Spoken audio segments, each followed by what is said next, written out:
Literacy is arguably the most important subject that a child will take at school. It teaches them oral language skills, reading skills, phonological awareness, writing skills, and other skills that are of high importance and value in our society. These skills will continue to develop throughout their lives and serve a great importance for the future of all of the students, which is why the foundations of these skills are of utmost importance. As teachers are aware, adapting a curriculum and a teaching strategy that would be useful for all students is almost impossible. With a number of new teaching methods being brought forth, it is becoming increasingly difficult to ensure that as a teacher, you are doing the best that you can for all students. Students, however, are all individuals and learn at different times and from different methods. Some students learn more constructively when a repetitive approach, such as rote, is used. However, some learn better with the support and opportunities to be the curator of their own learning experiences. This video will discuss two strategies for teaching literacy in the classroom: the Tools of the Mind curriculum and the Abecedarian approach, which is gaining much support from the countries that have already implemented this. Both of these strategies put an importance on play. However, they both differ when regarding the intervention of teachers and peers in the child's educational needs. Tools of the Mind places a high significance on group work and child leadership. Abecedarian, though, puts an important emphasis on the teacher assisting a small group of 1 or 2 children. These approaches will be each introduced and detailed before they are compared and analysed to determine which approach would be most beneficial for students in kindergarten and prep years.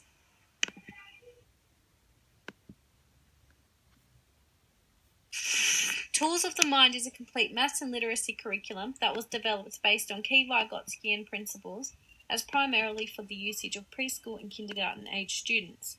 Tools focuses on how students learn and how educators can scaffold the students' learning to ensure optimum academic success for the child. Like actual tools that extend one's physical capabilities, Tools of the Mind emphasises the importance of strengthening the mind's tools in order to strengthen mental capabilities and access higher cognitive functions. In focusing on the literacy aspect of the Tools curriculum, it currently meets state standards and addresses the 5 aspects of literacy that is described by the National Reading Panel. The Tools of the Mind curriculum focuses on the development of self-regulation in children. Self-regulation can be described in the context of this curriculum as being several complicated processes that allow children to appropriately respond to their environment. Through intentional effort, children will learn to understand the cues of the social and academic world, to be able to understand problems, emotions, language, body language, and this will help them in determining the best and most appropriate way to respond. Through self-regulation, children will have the ability to compare what they see, hear, touch, taste, and smell to what they have already experienced, and will eventually be able to make conscious decisions to control their own emotions and impulses. According to Barnett et al., in adapting a Tools of the Mind curriculum into schools, it will improve children's classroom experiences, social development, and cognitive development, and can also aid in lowering the number of disruptions and negative situations in the classroom.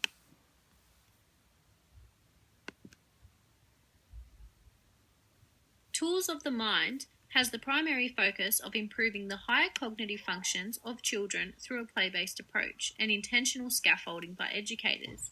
The Tools curriculum places high value on literacy for young children and acknowledges that language and literacy are the key factors in being socially active and having a successful educational experience. With the incorporation of special teaching techniques that are available to learn in various workshops, educators are able to effectively teach this curriculum and allow children to become self-regulatory and gain higher cognitive functions that will aid them throughout their academic future.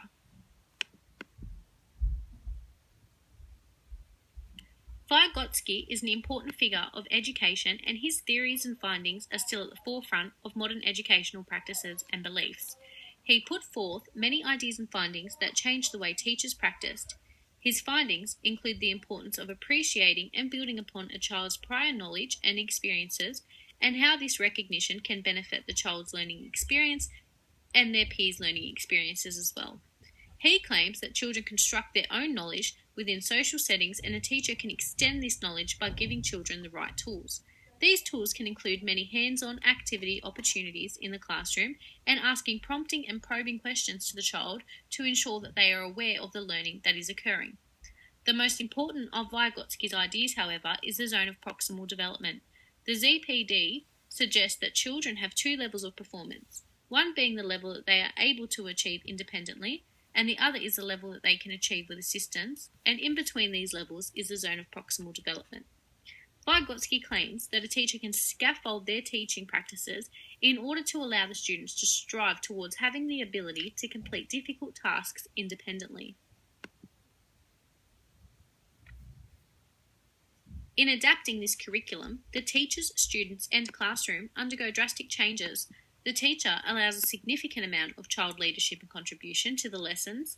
The teacher will also encourage students' higher cognitive functions by constantly asking prompting and probing questions to discuss what the student has learnt and to observe if the child may require more intervention or assistance.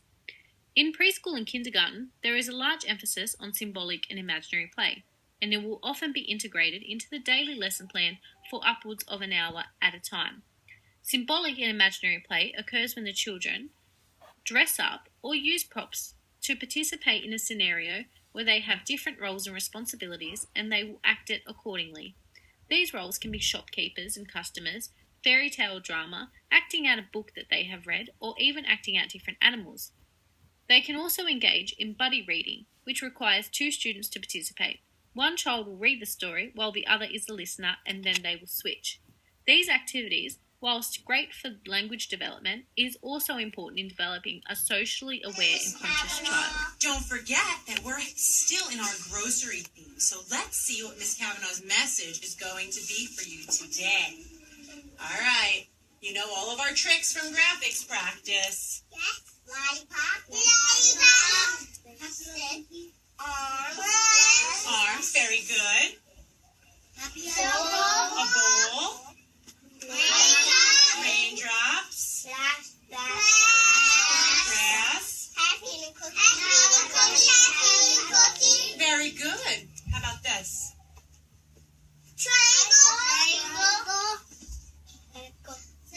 Yep, around and close. Curly hair. Yeah. All right. What was this shape down here? Triangle. Very good. Now try to figure out what my message is. You're gonna do flowers. That's so nice. I want to bring a. Shh. I want to bring a bowl. What might our message be? We are going to buy flowers. We're going to buy flowers. Very good. Listen, my turn. We are going to buy flowers. We are going to buy flowers. Let's make our lines. Ready? We are going to buy. What do I do? go Down down. and over. Oh, I forgot where we were. Let's do it again. We are going to buy flowers. Period. Very good. The Abecedarian approach was developed in 1971 by Dr. Craig Ramey and Dr. Joseph Sparling, who is an early education specialist and former teacher and principal. This educational approach is based upon 3 longitudinal studies of children and their families to determine if early intervention techniques will have positive effects for students with societal disadvantages who may otherwise be at risk of leaving school early and or struggling with the pressures and requirements of attending school and higher tertiary studies. These disadvantages include, but are not limited to, low socioeconomic status, young parental birth age, and different cultural backgrounds. According to Susan Hill, the family structure and other aspects of the home life impact a child's ability to learn and even to engage with the set work from a teacher. Learning begins even before birth, so it is easy to recognise the importance that family has on the education of the children involved. Educators will often view learners as competent users of written and oral language, which can in turn be detrimental when considering the diversity of the children's home life and the access they may or may not have to proper language practices and educational tools. Socioeconomic status can be vital in relation to a child's educational success. Families of low socioeconomic status do not have the access to the same educational facilities that families of high economic status do. They may not have access to ample literary devices such as books, which will allow the children to develop reading skills and also gain enjoyment from reading, which will aid them in their educational journey.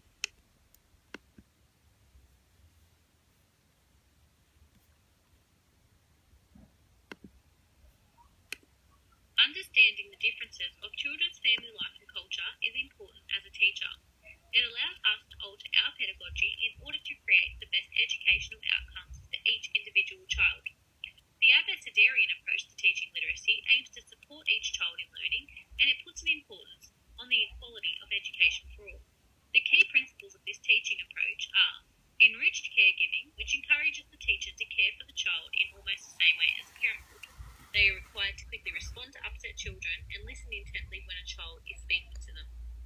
Language priority promotes the child being taught in a language-rich environment where they have ample opportunities to extend their vocabulary and lexicon. Conversational reading replicates story time that is often done before bed at home. It allows both the teacher and student to discuss the book whilst reading and gives both an opportunity to read. Learning games is an educational tool that teachers will use to allow the students to strive in their education. There are 200 learning games within the Abecedarian approach that are attractive and fun for young children. These games are based upon Piaget and Vygotskian theories of literacy. The benefits of this approach can be seen when looking at the percentages of students that remain within the normal IQ range when exposed to the Abecedarian approach in comparison to those that had no interventions. When the testing began, almost all of the children were within what is considered to be normal IQ range. The students that received the intervention mostly remained at normal IQ, while only half of those that did not receive any intervention remained within normal range. As well as this, it was also reported that almost 70% of the test subjects at age 21 were in a skilled job, such as an electrician or higher position, or a 4-year college course. Although this is not yet implemented within Australia, Dr. Sparling visited Melbourne in 2010 to conduct research in order to start embedding this into Australian schools.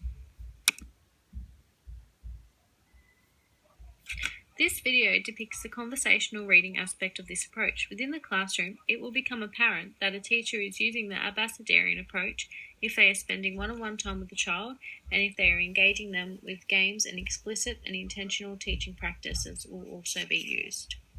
Sam and the dog ran up the hill. Good. Sam and the dog had a lot of fun. Excellent. Sam hit a log.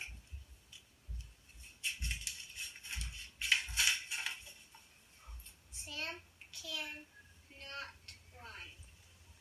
The dog can run. It ran and ran. Wow, what beautiful reading. The dog got Mom and Dad. Mom and Dad ran up the hill. Mom and Dad got to Sam at last.